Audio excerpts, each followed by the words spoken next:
welcome to my channel. I'm Tiffany, retired librarian turned homeschool mom. And in this video, we're going to be continuing looking at books from Frozen. So this one is called A Frozen Heart, and it is by Elizabeth Rudnick. Now, this book looks at Frozen 1, only it's from the perspectives of Anna and Hans. So that's what makes this one interesting. So we get to see a little bit more of the background of Hans. So we get a little bit of the prologue and kind of what's going on with Anna, which really isn't much difference, where you see them playing. It's just that she wakes up and she has no clue what's happened, and all of a sudden her sister won't have anything to do with her.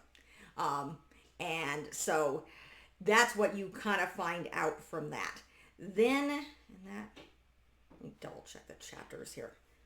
Okay, so now then you jump to the 10 years later. And you get where she's trying to get her sister to go riding with her. She's talking to her parents. So you see a little bit more of Anna's relationship with her parents and stuff like that. Then we jump to, what is this? Yes, I'm looking at this. 3 years later, which I believe is when this is the coronation. Yes, this is the coronation day. So you get to see her and her reactions to the coronation and how she meets Hans. And then we jump to chapter 6. So this is Hans. Actually, I think you see a little bit more of Hans earlier. Let me see if I can. Let me see, because you have Elsa. See if you learn, must be these earlier chapters. It's been a little bit, yes. So this is where we kind of get Hans's background. So he is, again, the 11th son of the Southern Isles, which is actually a pretty decent distance away from Arendelle. And you see how much his family ignores him and doesn't like him, and he's looked down upon. One of his brothers pays attention, but mostly he's just disliked, and he's trying to get his father's approval. There's a point where his father sends him off to deal with villagers who are not paying taxes. And at first I got the impression that he killed people, but maybe he just tortured them. We're not quite sure. But essentially you get the background of how he could not understand the relationship between Anna and Elsa. His brothers don't care about him at all. I mean, some of them are nice to him, some of them torment him, some of them don't care. The heir certainly doesn't. His father is cruel. His mother is, I don't know. You don't get much of his mother. She doesn't want anybody hurting her youngest child, but she's very submissive to her husband. Most of his brothers are in fact already married. There are children. There is no chance he's getting anywhere near the throne. One of them happens to mention Arendelle and the fact that there are two daughters, and that one of them is the heir. And then he finds out that the parents have died.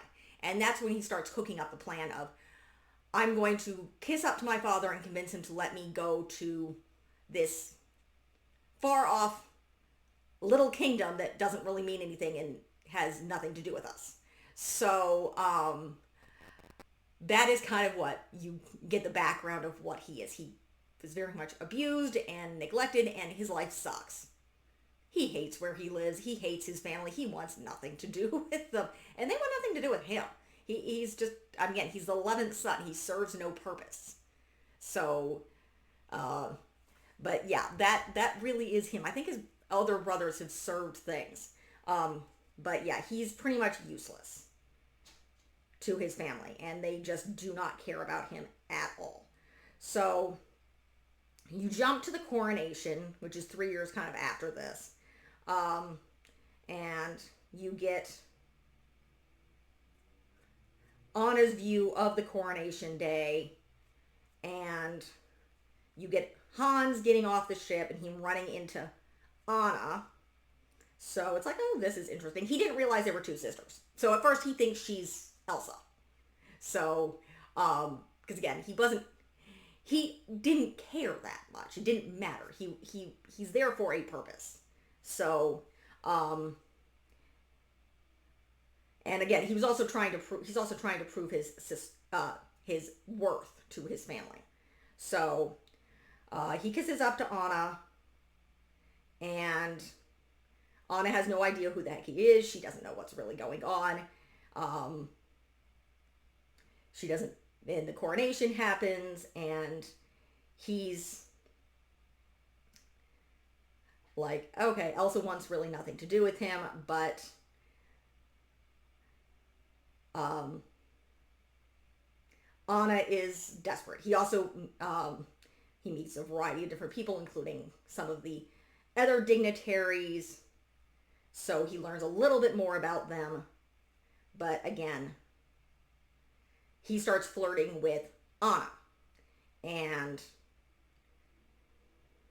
he realizes this is the younger princess, but he can interact with her. You also get, of course, Anna and Elsa's communication, them laughing together, talking about chocolate, and how they really missed each other, how Anna really, really missed her sister. And of course, Hans is watching them, and it's like, okay, he doesn't understand what's going on. He also interacts with the Duke of Wellington, and he rescues Anna from dancing with him, and he starts again flirting with her. So, and it's like, I have 12 older brothers. So maybe he's the 13th son, sorry, not the 11th. Again, even more useless. So, like, 3 of them pretended he was invisible. So, that's kind of, and Anna, of course, doesn't know what the heck love is. So, and he realizes this pretty quickly. So she's falling in love, and he's planning to propose, which of course he does. And then you have the whole, it's like, what the heck am I doing? But it talks about his brother, but still. She accepts. It's like, okay, we can do this. It's like we have to plan a wedding, and she has no idea what's involved in this, and he's just romancing her like crazy. And then of course Elsa tries to talk to her alone, and she yells at her sister, and then they have, of course, their fight that everybody knows about, and Elsa kind of goes, and then you get the internal welter. And Anna's like, oh, so this is why she's been hiding. And did our parents know? Is that why everything was shut? And she kept questioning everything. And of course, everybody starts calling Elsa a monster, and Anna insists on going after her, and she leaves Hans in charge. So she has to go after her sister. So, and she's like, I need you to stay with and take care of Arendelle. And then, of course, you see how Hans goes through and he convinces the people to trust him. In the time while Anna's off interacting with Kristoff and falling in love with Kristoff, meeting Sven and Olaf and interacting with her sister, Hans is back in Arendelle, convincing the people to trust him and turning his charm on like crazy. So that's a lot of what happens. And then, let's see. And then, of course, Anna, of course, Hans comes to Elsa, and then I believe she escapes. Olaf is rescuing Anna, and then you have the whole conversation between Hans and Elsa. Basically, and of course, once he mentioned that Anna's dead, Elsa collapses, and he's like, oh. And she's like, yeah, love is useless. So it's like he had to go after her and make a big thing of it, of trying to rescue Anna to get the people to trust him. And then he sees Elsa, and he's going to kill her. It's like, you can't run. And it's like, you killed your sister. And then, of course, she crumbles. And he's like, yeah, love. It only serves to make one weak. So that's how he sees it. So he says, like, I tried to save your sister, blah, blah, blah. We already know this thing. If you've seen the film, which you should by watching this. And then it's like, oh, he's about to kill Elsa. And he's like, oh, I've got it here. Anna's dead, as far as he's concerned. He doesn't know she's still alive. He's going to kill Elsa. As far as everybody else is, he's already sentenced her to death. And the people are already behind him. And as far as the people know, Anna's dead. What's he going to do with the body? But when she shows up, but nonetheless, as far as he's concerned, she's dead. He doesn't know anything. And then, of course, then you go back to Anna, and she's freezing, and Kristoff is trying to get to Anna. Anna is trying to get to Kristoff, and then Anna sees Hans about to kill her sister, and we know what she does. So she goes to rescue Anna, and then Anna doesn't remember anything. It's like, everything's like cold, and then she wakes up and it's like, what happened? And it's like, everything's calmed down. Her sister's hugging her. It's like, and Elsa's like, you're alive. It's like, she's like, you sacrificed her for me. She's like, I love you. So, and then of course Elsa's like, oh, an act of true love. Well, that's Olaf. Can thaw a frozen heart. And of course, Elsa's like, love will thaw. And she's like, love, of course. Anna's like, Elsa, what's going on? And of course, you see she takes care of everything. And then of course you see everybody is happy. Elsa sees that Olaf is unfreezing, is melting, and she's like, let me handle this. As of course we see in the film, that doesn't change. Then of course Anna sees, then you go back to Hans, and he's in the dungeon at this point, and he's like, where did everything go wrong? It's, how did I end up here? And it's like, I was about to have everything, and now I have nothing. And basically, he gets knocked out when he tries to hit Elsa because Anna's there. He wakes up, he gets punched by, it's like, everything's back to normal. Elsa and Anna are hugging, and then she punches him. So, and then at this point, it's like, guards come in, and it's like, time to go. He's like, go where? Home. So it's like, Elsa and even Kristoff, it's like, we should just execute him. And Anna's like, no. Send him out.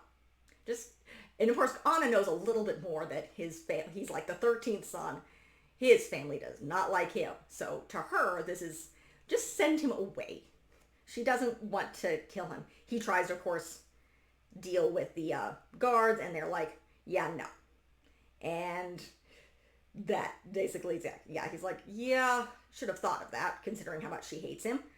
And then, of course, Anna, everybody kind of lives happily ever after, as we know from the film.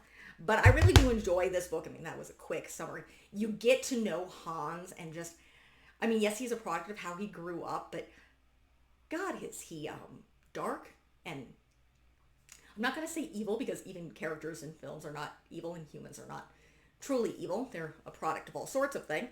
And he's definitely a product of his childhood, but he's nasty. He's, again, most of his family is nasty. But yeah, he's very, very conniving. He's very smart. As I've mentioned in previous videos, he is my favorite Disney villain because he's probably the most human. And you don't know he's a villain till near the end of the film. But in here, you see him. You see he's abused. You see why he's doing this. It's like he has no prospect. His family hates him. And doing this gives him power. Where in his childhood, he's powerless. He has no purpose. He's completely ignored. He's the 13th son. So taking over and being the king of Arendelle is everything. He gets power. He gets money. He gets everything. He doesn't really care about the girls. And I don't think remember reading the book. He does not mention heirs. Though I'm sure that would cross in his mind eventually. But still. But you also get to see Anna's point of view from Anna. And how much she loves her sister and how she's falling in love with Kristoff and what happens when she's frozen. Because that's the one thing we really don't see. And what happens and how she's the one who chooses what happens to Hans. So it's very, very interesting. If you're fans of Frozen, this is a great book to read. It's definitely not for the younger kids, I don't think. I'm trying to see how many pages are this. Yeah, this is it's 236. Though, yeah. Give me page number, please. Stupid thing. Okay. Sorry. 267, but it's the parts of the books that are red is like 263. Sorry. So it's a decent length. So it's definitely for upper middle school and further. But it's a great, again, it's a really enjoyable book because you get to know more about Hans. I mean, that's the one thing. We don't know his background from the film. So we don't know why he's doing this besides he's the 13th son. But he really is trying to get power. He's very abused as a child and things. He comes from a family of people who are extremely ruthless. So he cannot comprehend what love is. He doesn't know what love is. And he certainly doesn't know the love between siblings because he's never had it. I mean, some of his brothers like him. They tolerate him. They'll talk to him. But essentially, they don't care. So he cannot grasp that. And he cannot grasp what being good to your people means because his family doesn't do that. His father wants money, wants power, rules with an iron hand. So he's very similar to Anna and Elsa's grandfather, though I don't think her grandfather was that bad with his own people. It's just everybody else. So, but again, the Southern Isles is probably not a nice place to be. So that is it for this video. If you like what you see, be sure to like and subscribe. Definitely recommend this book. And I will see you next time. Thank you.